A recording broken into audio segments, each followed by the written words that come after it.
I swear it takes 5 years to actually set this goddamn camera up. I still think this fucking house is crooked. Yeah, this house is crooked as shit, man. Like, my head looks crooked. Let's just start it. Alright, so, you guys ever just wonder how much is too much as it pertains to a working set or even the overall intensity portion of a program regarding a particular movement? I'm not the only nerd who pondered on about this shit. I've thought about it several times. I've even still to this day, well, not still to this day, but yeah, even still to this day, I think about how much should I go all out on this particular set. Should I go balls to the walls, ass to grass? Should I just fucking just throw it all out there and just shoot for the actual damn stars, right? Now, it's almost like you're some shonen protagonist on their final. You're fighting this boss. You're Yusuke Urameshi in Yu Yu Hakusho fighting Toguro with his big ass shoulders and shit, right? And you're like, yo, bro, should I go all out with this final attack or should I save my energy for the next goddamn round and hopefully I can win by the skin of my teeth, or hold my reserves and go for this next set and power it out? I recently, yeah, it's like you're some sort of anime character fighting the ultimate anime villain. You're quantifying your power level, your overall goddamn power level. Now, I recently correlated this sensation with something called rate of perceived exertion, or RPE. I actually never gave a shit about RPE, and I never even fully understood it whenever it was mentioned in extremely scientific fitness videos until I actually had hands-on experience with what the hell RPE meant. Now, RPE is essentially how a person feels in regards to their activity level after performing a particular movement. So this scale ranges from 6 to 20. For reference, a rating of 6 would evidently be a low rate of exertion, while a 20, you're fucking dying, you're at fatigue, you're arm wrestling Thanos ass naked over a goddamn volcano that's about to erupt. Intensity is, it's up there. You're not having a good time, right? Or unless you're like me, you're a masochist, you're having a fucking awesome time, right?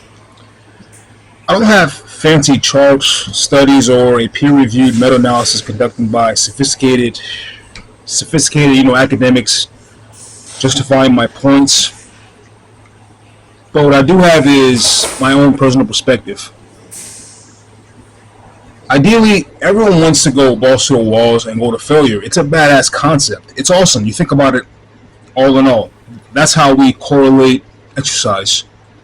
However, everyone knows the participants of natural bodybuilding and even fitness have an extremely level. The volatility levels of people who are in this game of iron or in fitness, it's extremely high. It's because they associate this balls to the walls approach with constant aches and pains. You have someone who goes to the gym for a week strong as fuck, or even 2 weeks strong as fuck, and then they end up quitting. They end up quitting and giving up resistance training completely, entirely, because they went all out. They went far too strong. They didn't take a moderate approach to training. On the flip side, you have the other contestants of the extreme half who take a more casual approach to training that is far too lackadaisical, in my humble opinion. It lacks intensity, so much so they go through the motions. And their program has zero rigidity, it has no structure.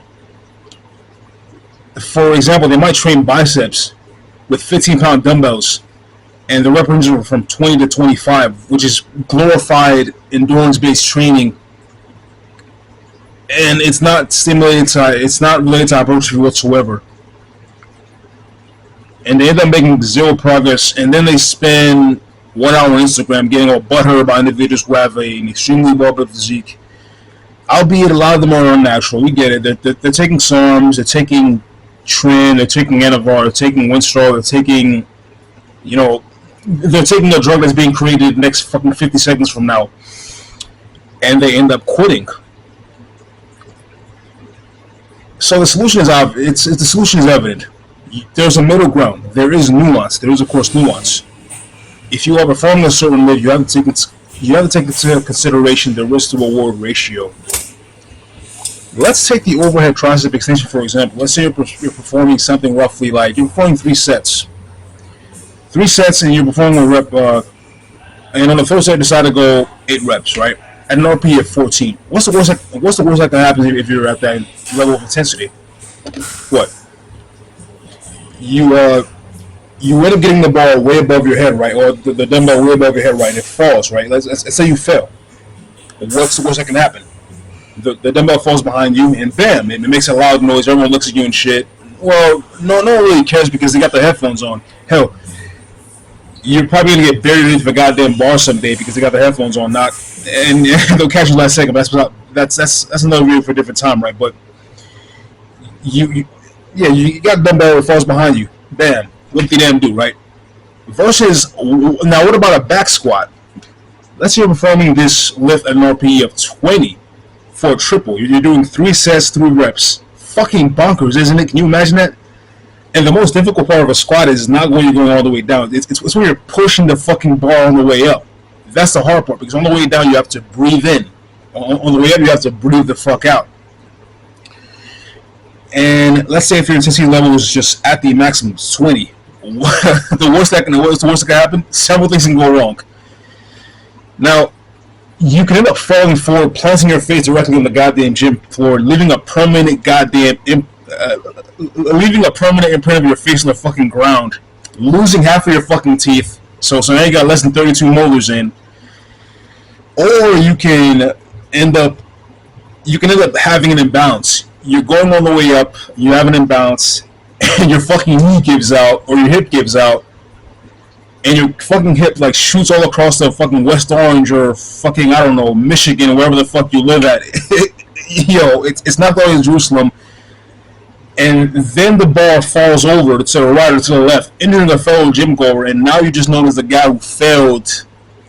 You're known as the guy who ego lifted and failed harshly because you looked at a far too intense level that your body could fucking handle.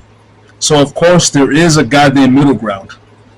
And you could have avoided the stupidity by taking into consideration your perceived rate of exertion or your RPE or how difficult or how exhausted, like how challenging is the actual movement relative to the risk-reward ratio. You could have held that goddamn rep back, and you could have manipulated the overall volume and intensity. You could have, instead of a 3x3, you could have done something more of the sort of a, you could have changed the rep range. You could have, instead of going for a triple, you could have lowered the weight, going for something like a 5, or even going for a reps of 6. And on the 5th rep, if the 6 reps is going, if you sense it's going to be a grind, and the worst that can happen is you falling, face first, leaving a permanent indentation of your goddamn skull on a fucking mat, then yeah, hold the fuck back. The following set is there for a reason. It's there so you can accumulate the overall fatigue. You can accumulate the overall relative tonnage. You can hopefully develop those nice, juicy, meaty legs that are the actual skull crushers in the mix. Yeah, you put your head in between some nice, meaty thighs. You crush your fucking skull. But holding back in this circumstance makes sense. If then you have movements where it's kind of an in-between, for example, a shoulder press, and let's say you're performing a shoulder press at an RPE of 16 or 17, and yeah, so the dumbbells are like this, and you're pressing them up, right, and you're struggling for the extra rep, right. Now, the beginning half of the overall shoulder press, whatever, the worst that can happen in the beginning half, you can end up doing one of these where the actual dumbbell tilts forward, and you end up fucking your rotator cuff entirely. So you have to take into account how many reps you can do safely without fucking your goddamn shoulder up. Normally, once you get it on the way up, you're not as fucked. But if you fail miserably at getting it, if you fail miserably at getting the actual the position of your elbow stabilized, then the overall risk-reward ratio, you're gonna end up snapping your shit up. You're not gonna have a good time. And then you have the overall bench press, dumbbell bench press, which I fucking love a lot. So, what's the worst that can happen if you go all out? Again, it's similar to the overall the overall tricep extension, the overhead tricep extension. You have the dumbbells fall. Versus now let's go over to the dumbbell bench press's brother, right? The bar bench press. What's the worst that can happen if you fail? it falls in your fucking sternum, and you end up screaming, and then the chick that's next to you, whatever, blasting Metallica in the ear, doesn't hear you, so you can't get a spot. No one sees you until the last second, and now you're known as that guy who fucked this shit up. You got a few broken ribs. You're being put on a stretcher. If you live in good old America, you're paying for that goddamn ambulance bill. And that's just bad news bear. So that's about all I have in regards to when should you hold back in the gym. Select the movements that holding back makes sense as a means of avoiding injury versus movements that we're holding back. The injury rate is pretty much next to fucking zero. Like who's gonna injure themselves doing tricep pushdowns or bicep curls or overhead tricep extensions, unless you're some idiot like me who manages to fuck themselves up, regardless of what you do. But that's pretty much it, guys. Peace.